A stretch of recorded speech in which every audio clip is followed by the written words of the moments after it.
Hi, I'm Lorraine Dallmeier. I'm the CEO of award-winning online organic cosmetic formulation school, Botanica, and I'm here today to tell you the 7 steps that you need to follow to start your own cosmetics business from home. Global natural and organic beauty market is enormous and it's only set to grow. Indie brands are doing phenomenally well all over the world, and now is a fantastic time for you to become an indie beauty entrepreneur too. There are 7 steps that you need to follow, and I'm going to walk you through them in this video. But the one thing I really want you to remember is you don't need to be a chemist to formulate, and anyone can become a beauty entrepreneur. So let's dive straight in to tip or step number 1.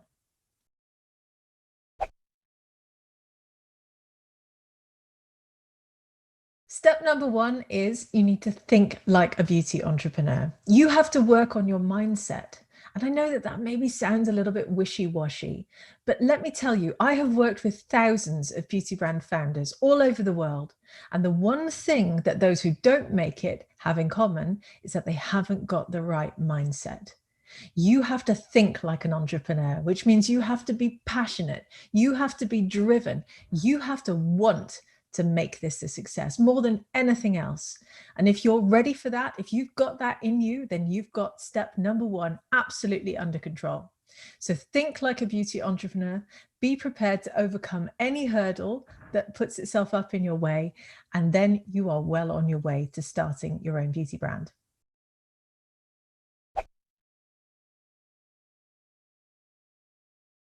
Step number 2 is that you have to create a strong brand for your beauty business. And what does that mean? A lot of people automatically think, I have to create a good logo. I have to create a strong font or a color palette. But a brand is so much bigger than that. It's the reason why you exist in the world. It is what you are trying to achieve. It is the mission and the drivers behind why your business exists. And that is really hard to nail down in the beginning. And people really struggle with this.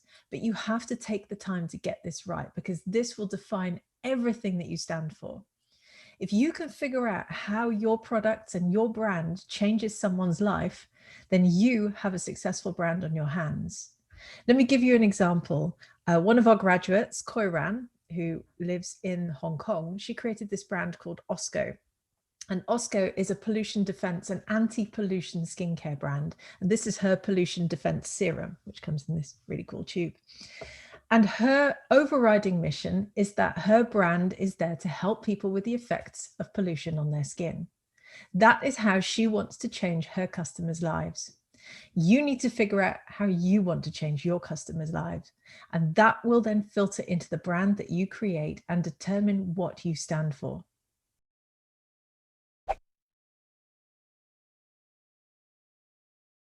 Step number 3 is that you need to determine your business model and your manufacturing strategy. The two go hand in hand. So what do I mean by that? Well, when you first start out, you're probably not thinking about how big you want your business to get. You're probably not even thinking about you exiting the business one day. But you need to start to think about how big you want to scale things. Are you aiming to sell at your local markets, or are you trying to achieve global domination?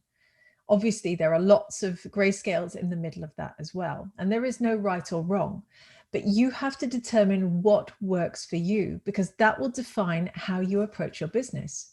If you want to go for global domination, you're not going to do that with just a few of your home savings. You're going to have to go out and raise capital. You're going to have to think about your manufacturing strategy and how many units you're going to be making and how you're going to be dealing with big retailers. So it's a very different approach. And you need to think about this at the start, because it will define everything that you do. It may seem a little daunting to go into it and say, I'm creating a global brand. I'm going to make millions with this. I'm going to make thousands of units. Or maybe you'll say, right, I want a lifestyle business. I want something that supports my family. I just want to sell locally within my community and help people around me. As I said, there is no right or wrong, but you have to figure out which business model works best for you, and then everything else will filter out of that.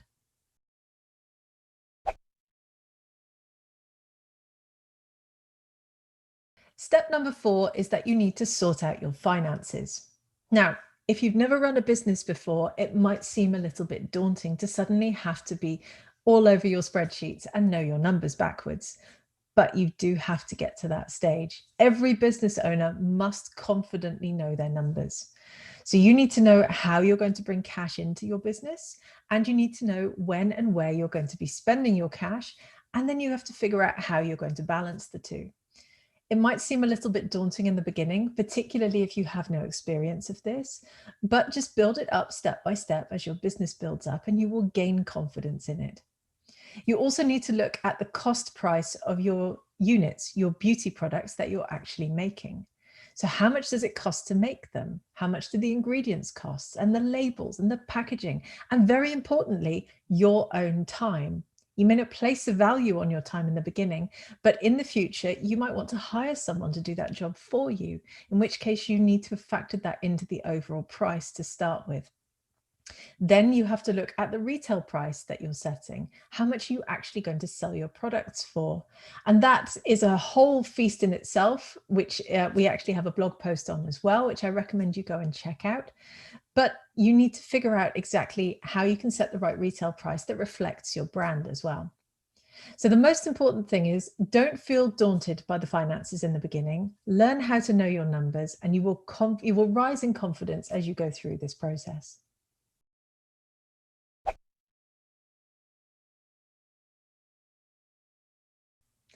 Step 5 is that you need to create your retail strategy. Now that you're starting a cosmetics business from home, you're going to have to sell your products somewhere. So in the beginning, you may well think, okay, I'm going to put up a website, I'll put my products on there, and the sales will come in. But nothing could be further from the truth in the beginning, because it takes time to build up a following, and it takes time to get traffic to your website and then convert that traffic to sales. It's absolutely possible, but it's a long-term investment. And to do that, you have to make sure that your brand gets in front of lots of people. The best way to get your brand in front of a new audience is to work with retailers. So we always recommend that you go for a direct to consumer approach, i.e. sell through your website directly or through social media, and that you also work with retailers, because that way you get the best of both worlds. Once you decide to work with retailers, you have to figure out which retail channel you best fit into. Are you a luxury brand? Are you a mass brand? Are you anywhere in between? I recommend that you go out and get brutally honest feedback about your formulations, your packaging, your branding, and your price points.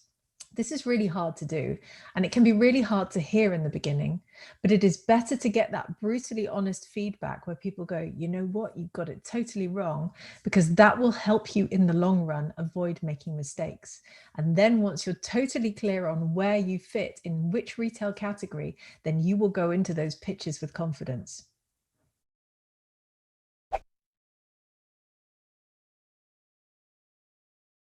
Step 6 is that you need to create a strong PR, marketing, and sales strategy. And you might hear those words and think, no, I don't want to do marketing. But actually, this is the fun bit, because now you get to go out into the world, get people to sit up and pay attention and listen to what you have to say about why you've infused your passion into your brand and why you want to change people's lives.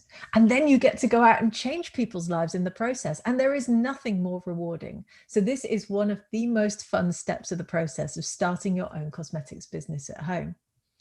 You'll need to get to grips with digital marketing, which is fun and really sort of gets the message out there. And you'll also need to create a marketing calendar so that you can plan out all of your launches and seasonal events and anything that you're doing that ties in with retailers that you're working with. Don't be scared of marketing and sales. It is a fun and rewarding part of the process, because now is when you get to go out into the world and give people your products and change their lives with them.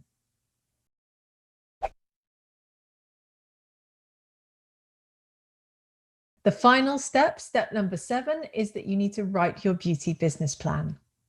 Now, you might think, oh my goodness, a business plan, I have to write 50 pages, but nothing could be further from the truth. Your business plan has to be the document that you use to operate. So it can be short and sweet and really just hit the main points that you need to. In fact, we've covered quite a few of the main points in this video already. So you need to cover, first of all, your vision, why you exist, what you're trying to achieve with your beauty brand.